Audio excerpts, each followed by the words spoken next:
At a glittering party, a mysterious stranger quietly warns the groom to get away from his stunning bride-to-be, freezing all 100 guests in shock. As buried secrets and past betrayals explode into the open, everyone is forced to choose. Believe the dangerous truth or protect the beautiful lie standing in red between them. I still remember the sound the crystal chandeliers made when the room went silent. One sentence killed the music, froze 100 smiles, and turned my engagement party into something else entirely. Earlier that evening, everything felt a little too perfect, like a movie set built for someone richer, taller, and more confident than me. The ballroom smelled of jasmine and expensive perfume, the kind that makes you stand up straighter even if you're just a mechanic from a narrow street in Karachi who somehow ended up in a 5-star hotel in Los Angeles. Golden light poured over white tablecloths, champagne flowed like water, and a string quartet played a song I pretended to recognize. I tugged at my bow tie for the 5th time and caught my reflection in one of the huge mirrors. I looked like a child wearing his father's suit. My mother pressed a hand to my shoulder from behind, reading my face like only she can. "You belong here, Ayan," she whispered in Urdu, her eyes soft but firm. "Not because of this hotel, because you worked for your happiness. Don't forget that." I nodded even though my stomach was still tied in 100 nervous knots. I wasn't used to being the center of attention.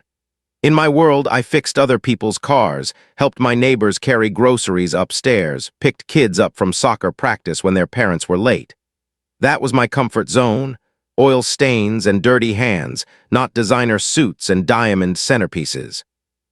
And then Alina appeared at the top of the stairs, and the whole room turned to watch her descend like gravity had chosen her, and the rest of us were just allowed to orbit. Red dress, the kind you only see in films, with fabric that moved like it had its own heartbeat. Her blonde hair fell in soft waves over her shoulders, and her smile was bright enough to make people forget how much their shoes hurt. I saw a row of men at the bar straighten up without even realizing they were doing it. She had that effect on people. On me, too. I remembered the first time I met her at the small coffee shop where I worked weekends to pay off my tools. She de-spilled her drink. I de-offered extra napkins with a stupid joke, and she'd laughed like nobody with perfect teeth had ever laughed at anything I'd said before. Somehow that turned into late, night conversations, surprise visits to my tiny garage, and one unforgettable kiss under a flickering street lamp. Tonight, as she walked toward me through the applause, my heart still did the same stupid backflip it had done the first time. "You clean up well," she whispered against my cheek as she hugged me, her perfume warm and sharp. "Don't worry, you almost look like you were born rich." There was a tiny edge in her voice I pretended not to hear. Jokes about my background usually slid off my back. Tonight they stung a little more, maybe because my entire family was packed into one corner of the room, sitting ramrod straight, trying not to touch anything that looked expensive. A waiter passed by with a tray of champagne. His hand shook just a little. He was young, maybe 18, with tired eyes and a name tag that said Miguel. Alina snapped her fingers. "Careful," she said, not bothering to lower her voice. "If you spill anything on my dress, I'll have you fired before dessert." Miguel's face went pale. The tray tilted more. I stepped between them without thinking and steadied the glasses with one hand. "It's okay, man," I said quietly. "Big night, lots of pressure, I get it."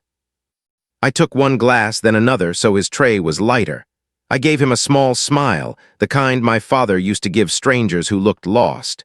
Miguel nodded, throat working, and slipped away. Alina rolled her eyes. "You don't have to rescue everyone, hero. This is our night."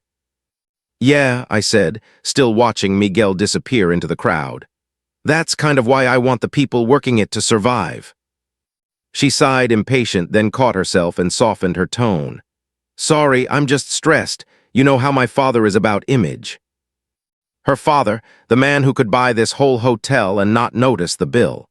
He stood near the stage, shaking hands with people I'd only ever seen on screens. Producers, directors, and one or two faces that made my brain glitch for a second. That was when I saw him. He was by the bar, dressed in a simple black suit that somehow looked more honest than every glittering dress in the room. His hair was a little longer than in the posters, his beard more real, his posture relaxed in that very specific way of someone used to cameras pointing at him. I blinked once, twice. "Is that?" I began. "Yeah," my cousin Tarek said, sliding up next to me with a plate already loaded with shrimp. "That's actually him. He's friends with your future father-in-law, charity project or something. Welcome to the big leagues, bye." I tried not to stare, but it was like trying not to notice a mountain in the middle of the ballroom. I'd watched his movies with friends on a cracked TV back home, pausing to rewind the fight scenes, laughing when he tripped in romantic comedies, admiring the way he always played broken men who still chose to be kind. Seeing him here, drinking something that looked like plain water, smiling politely at anyone brave enough to approach, felt unreal. What was he doing at my engagement party? "Go say hi," Tarek urged, bumping my shoulder. "Tell him you loved him in everything." "I'm not bothering him," I said quickly. "He's a guest like everyone else." But the truth was, some part of me felt comforted just by his presence. It was like having one honest face in a sea of practiced ones. There was something in his posture, tired but patient, alert but gentle, that made the room feel a little less fake. As the evening went on, speeches began. Laughter rose, then fell. People clinked their glasses and told stories. My uncle talked too long, as usual, about how I used to take apart radios and forget how to put them back together. Alina's friends took turns making inside jokes that went over my head but made her throw her head back in laughter. And every time I glanced at the bar, he was there, listening, observing. His gaze moved around the room like he was watching a scene unfold that nobody else could see. Once his eyes met mine. There was a strange intensity there just for a second. Maybe I imagined it. Maybe I read too much into it because I was nervous and half starstruck. But it felt like he was evaluating me, not judging, just weighing something heavy in his mind. The band switched to a softer song. Alina pulled me to the dance floor, and we tried not to step on each other's feet. She laughed when I spun her awkwardly, her red dress cutting a perfect line through the crowd. "See," she said, "you're not so bad at this." "Dancing or pretending I'm comfortable?" I asked. "Both." She laid her head briefly against my chest, and for a moment the noise faded and it was just us. The girl who once sat cross-legged on the floor of my garage eating street food with grease on her fingers, and the guy who dared to dream he could be enough for her. That was the version of her I loved, not the one talking about followers and sponsorships and brand deals. The one who cried when a stray dog limped past us one night and insisted we take it to a vet. The one who, in quiet moments, confessed fears that nobody would ever see the real her behind the perfect photos. Maybe that was why I kept ignoring the tiny alarms going off in the back of my mind. The way she snapped at staff. The secrets she hinted at, then laughed off. The locked drawer I'd once seen in her apartment, crammed with old photographs and thick envelopes she shoved away when she caught me looking. We finished our dance to polite applause. Her father climbed onto the stage, tapped the microphone, and the feedback made half the guests wince. "Ladies and gentlemen," he said, his voice smooth and practiced, "thank you for joining us to celebrate my daughter Alina and her very fortunate fiancé, Ayan." The crowd laughed. I forced a smile. "Ayan," he continued, beckoning to me, "why don't you come up and say a few words? Show us the man who somehow convinced my daughter to trade red carpets for motor oil." More laughter. My ears burned. Alina leaned in and kissed my cheek. "Make it good," she whispered. "Don't embarrass us." I walked toward the stage, heart pounding harder with each step. Faces blurred into one bright, expectant cloud. My mother's hopeful eyes, my cousin's thumbs up, Miguel the waiter watching from the corner of the room with the tray balanced more steadily now. As I climbed the few steps to the stage, I saw him move. He set his glass down slowly. His jaw tightened. He said something brief to the man beside him, then began walking through the crowd with calm, measured steps that somehow cut through the music and conversation. For a second I thought he was heading for the bathroom or the exit or just anywhere away from the lights. But his gaze stayed on me, only on me. My future father-in-law stepped aside to hand me the microphone. The band lowered their volume. The room settled. He reached the foot of the stage just as I wrapped my fingers around the mic. Now there was no mistake. He was coming straight toward me. People started to notice. Conversations faded. Heads turned. You could feel the curiosity ripple through the crowd like a quiet wave. Why is he moving? Where is he going? Is this part of the program? He stopped right in front of me, close enough that I could see the little lines at the corners of his eyes, the tiredness there, the sadness too. For a heartbeat, we just looked at each other.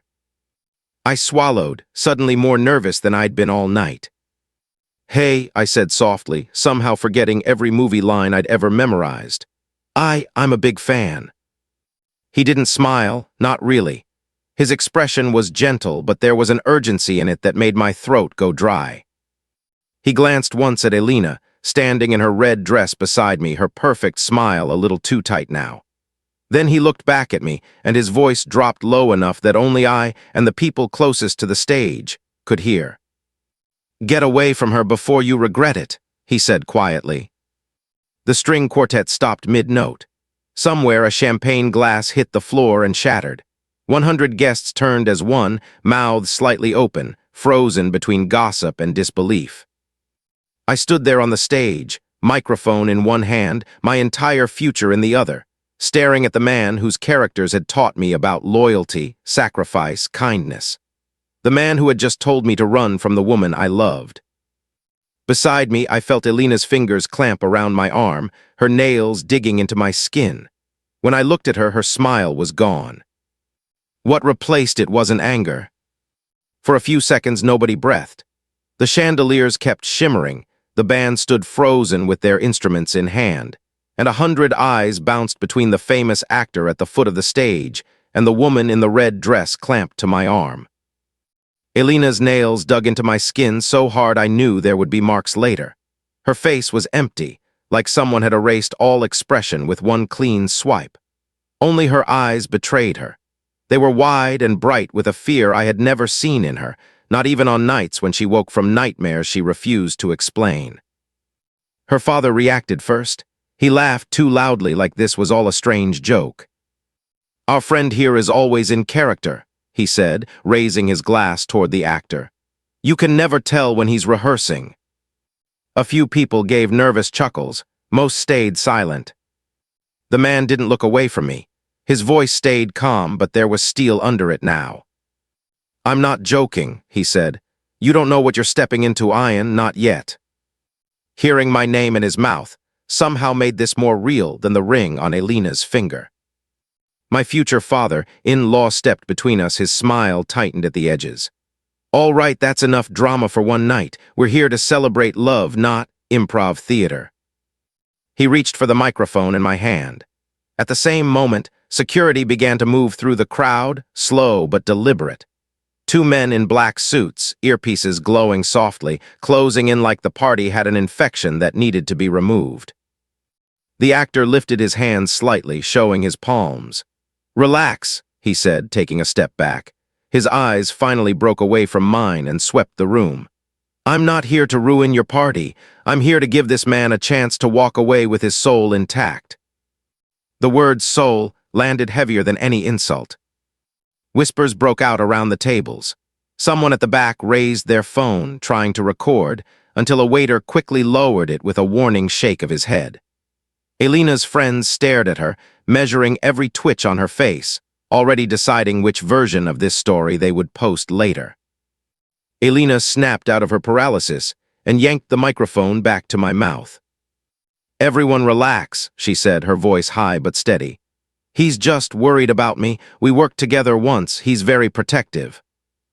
It was a lie that marched out of her mouth, wearing confidence like a mask, but her hand on my arm trembled.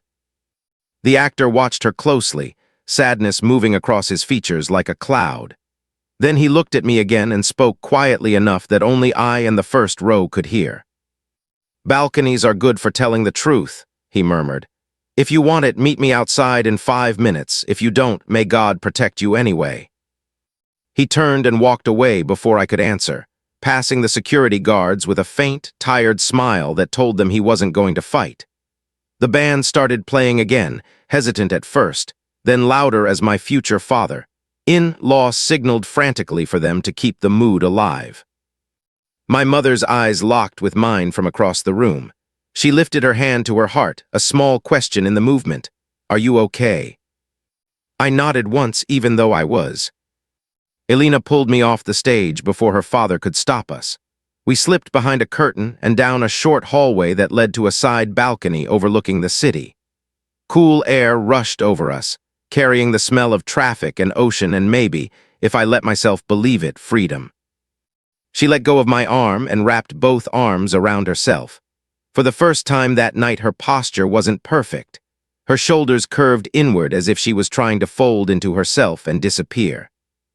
"Whatever he said," she blurted, "it's not what you think." "You haven't heard what I think yet," I answered quietly. She looked at me then, really looked, and I saw the girl from the garage again for a heartbeat.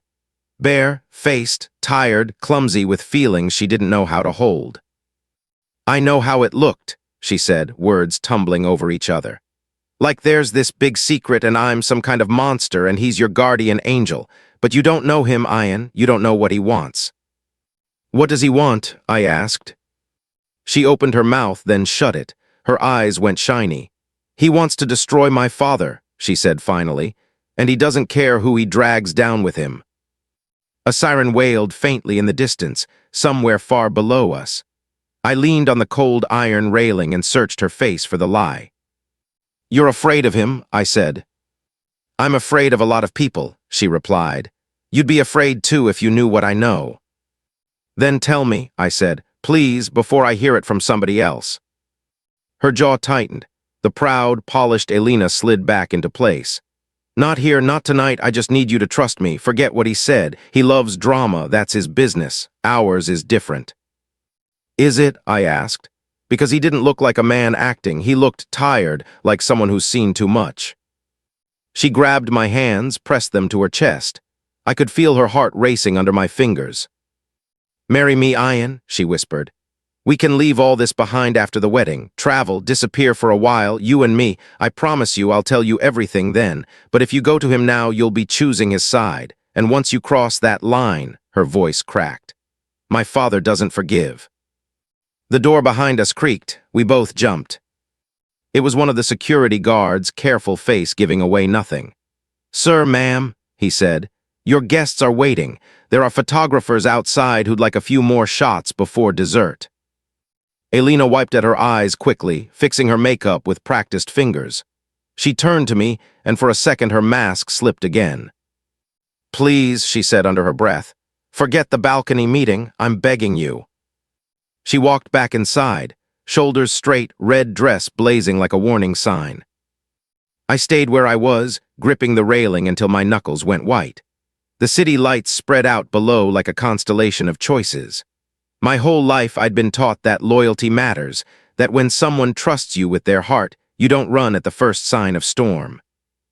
But I'd also watched what happened in my old neighborhood when people looked away from corruption because it was easier. Good men lost their shops. Kids lost their futures. Silence stole more than words. A soft voice cut through my thoughts. "A rough night for a speech." I turned. The actor was standing in the shadow of a pillar, far enough from the door that nobody inside could see him.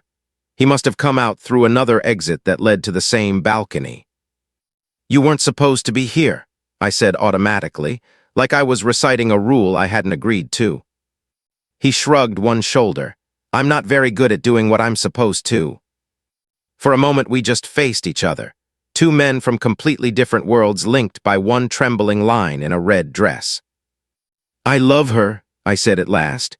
It felt important to say it out loud like a promise to myself. "I believe you," he replied. "That's why I'm talking to you and not to any of these other people in there." He glanced at the ballroom door, his jaw clenched.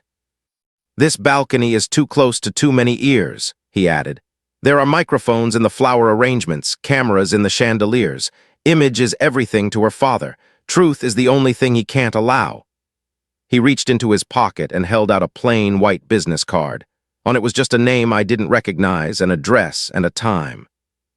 "Tomorrow," he said, 3 o'clock. If you come, I'll show you why I told you to run. If you don't, I'll leave it alone. It's your life, your choice."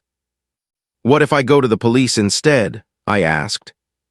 "Then you'll be handing evidence to people who owe him favors," he said softly.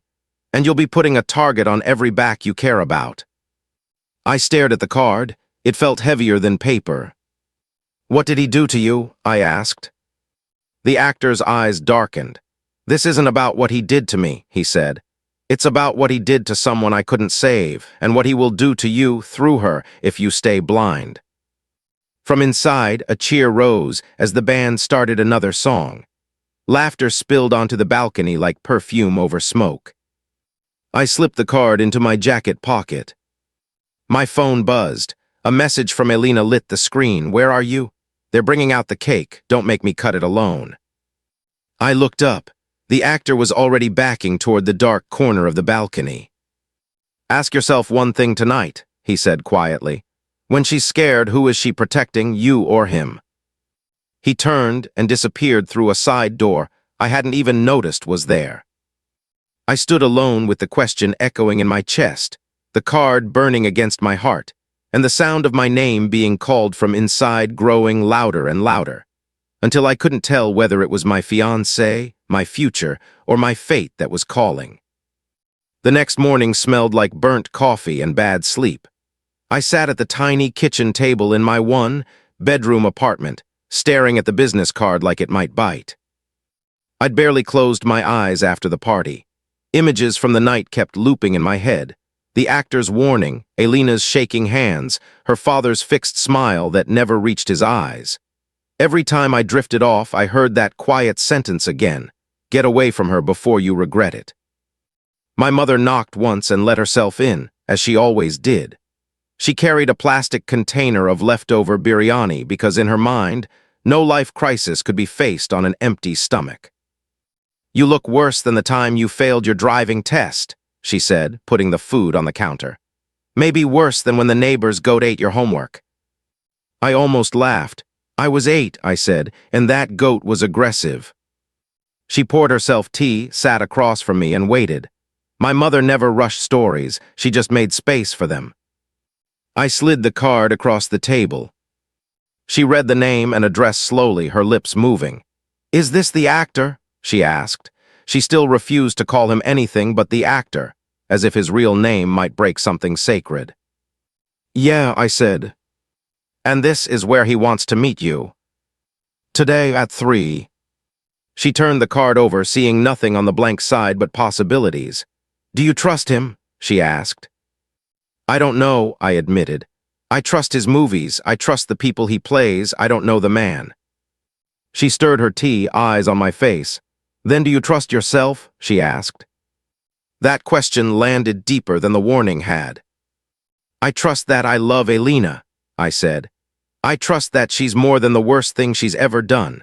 But I also trust that ignoring a warning because it's inconvenient is how people end up on the news." She smiled sadly. "When your father was still alive," she said, "he used to say something. Ayan, a good heart is like a car with powerful brakes. You need both the engine and the stopping power or you crash. Your heart is strong. Don't drive it without brakes." "So you're saying go?" I asked. "I'm saying listen," she replied. "Listen to him, listen to her. Then listen to the part of you that still knows right from wrong even when you're in love." By 2:30, I was standing outside the address on the card. It wasn't a lawyer's office or a studio or some secret mansion. It was a worn, down community center squeezed between a laundromat and a taqueria in a rough part of the city. Half the paint had peeled off the walls. The sign above the door read, in faded blue letters, "Harbor House, free support for youth and families." Kids were playing basketball on a cracked court out front, the ball thudding against the pavement. A woman with tired eyes and a kind smile handed out sandwiches from a folding table. A teenage boy with tattoos peeking out from his sleeves swept the steps with more care than I'd seen at the hotel last night. If this was a trap, it was a very strange one. Inside, the air smelled like cleaning spray and crayons. A mural covered one wall, bright faces, raised fists, broken chains. I heard laughter from a room down the hall, mixed with the low murmur of someone playing guitar. He was in a small office at the back, sitting behind a desk piled with files and coffee cups. Without the suit and the ballroom lights, he looked older, more ordinary, more human. A simple gray T-shirt, faded jeans, hair tied back. No cameras, no entourage. He stood when I entered and reached out his hand. "Thanks for coming," he said. His grip was warm, steady. "Most people don't once they sleep on it." "I didn't sleep," I answered. "Fair enough," he motioned to a chair. "Sit, this might take a minute." I sank into the plastic seat. My palms were sweating. My mind felt split in two. One part thrilled to be this close to someone I'd watched on screens my whole life, the other part screaming that none of that mattered if he was about to put a wrecking ball through my future. He picked up a folder from the desk and tapped it against his palm. "Before I show you anything," he said, "I need you to understand something. I'm not here to break your engagement because I'm jealous or bored or on some hero trip. I'm here because I've already buried one friend who thought they could dance with your future father, in law and stay clean." "Who?" I asked. He opened the folder. A photo slid onto the desk. A smiling woman in her 30s, holding a microphone, floor covered in protest signs behind her. "Her name was Rosa," he said. "Journalist, single mom, smart, brave. She started digging into a charity your future father, in law, set up 5 years ago. On paper, it was for scholarships. In reality, it was a beautiful machine for laundering money and buying silence." My stomach turned. "And what happened to her?" "She died in a car accident," he said. "Officially, the night before she was going to publish. Brakes failed on a road she knew better than her own reflection." "That doesn't prove—" "It doesn't prove anything in court," he cut in gently. "I know, believe me, I know, but I also know the mechanic who checked her car 2 days before. I paid him to do a second inspection because I was worried. He said the brakes were fine. 2 days later, she was dead, and he had enough cash in his account to leave the country." He slid a stack of documents toward me. Bank transfers, emails, printouts of messages with names blacked out. "I spent a lot of money and time chasing ghosts after that," he continued. "Lawyers, private investigators, they all hit the same wall, your future father, in-law's power. His lawyers threatened to bury anyone who spoke. The studio told me to drop it if I wanted to keep my contracts. I tried to scream anyway."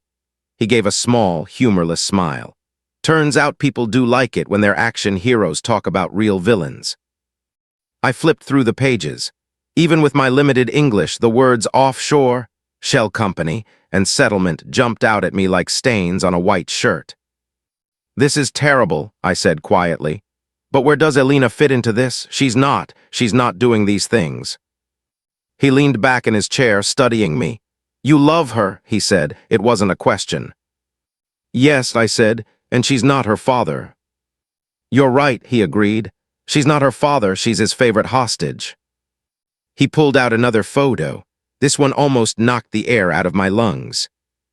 Alina, hair shorter and darker, sat on a metal folding chair in a circle of other young women.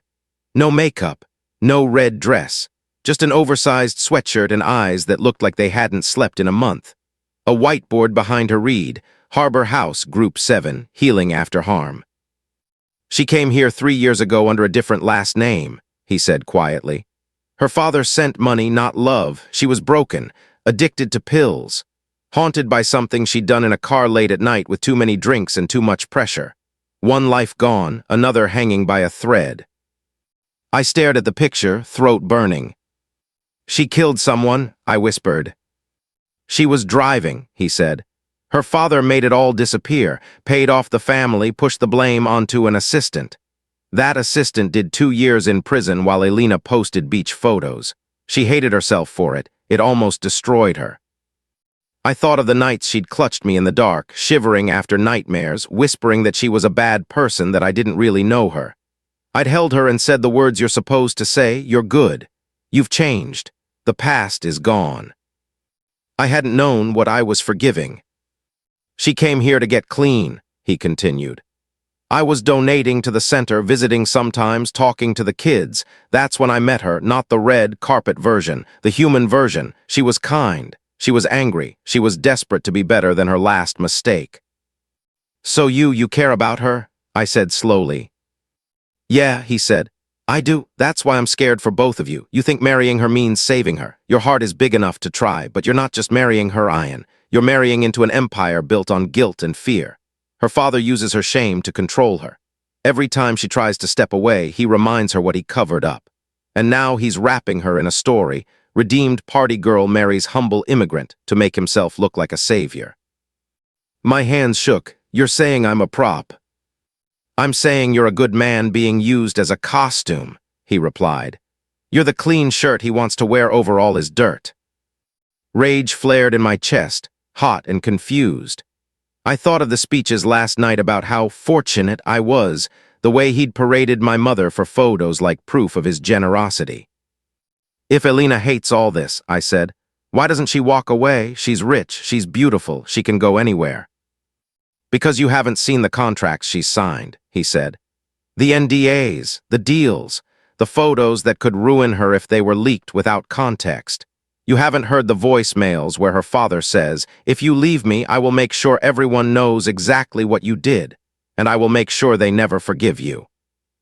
He pushed his phone across the desk. An audio file was open. I didn't want to press play. Why are you showing me all this? I asked hoarsely. If you care about her, why tear her down in front of the one person who still believes in her? Because believing in someone doesn't mean closing your eyes, he said. If you stay with her, you'll be dragged into decisions that don't match the man you are. You'll be asked to smile in photos next to people who ruin lives.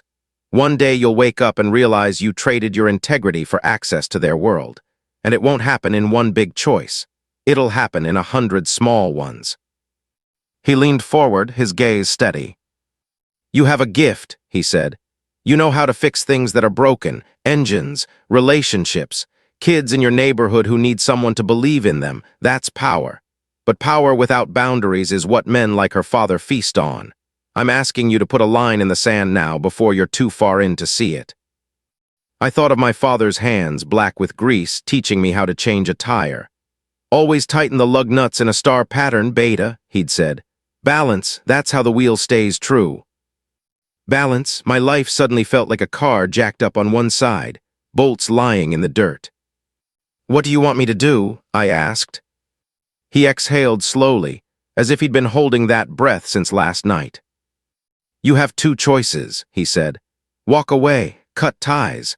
Let her father spin whatever story he wants and build a life that stays yours, or stay, marry her, and help me gather what we need to finally bring him down, quietly, carefully, from the inside. That second option sounds like a movie, I said. Yeah, he replied, except there are no stunt doubles, and the bruises don't wash off with makeup. And Alina, I whispered, what happens to her in either story? Best case, he said, she finally gets free of him, free of the lies, free of the debt she thinks she has to pay forever. Worst case, he paused. Worst case, she goes down with him, but if we do nothing, that's the only ending on the table. Silence stretched between us. Somewhere down the hall, a kid shouted with laughter. A guitar changed chords. He slid one last sheet of paper across the desk. A photo of Alina leaving the rehab center, duffel bag on her shoulder, sun in her eyes. She looked fragile and strong at the same time, like a tree that had survived a storm but still shook in the wind. She told me once, he said softly, that the only reason she kept fighting was because she believed there were still good men in the world. Men who would see her at her worst and not run. I believe you might be one of those men, but even good men have to know when to say no. I stared at the photo until my vision blurred. I thought of the girl who fed stray dogs, who laughed at my terrible jokes, who had cried in my arms without telling me why. I can't abandon her, I said finally, not if there's a chance to save her from him. He nodded once, like he'd expected that answer and feared it too. Then we do this carefully, he said. Slowly, no hero moves, you keep loving her, you keep your eyes open.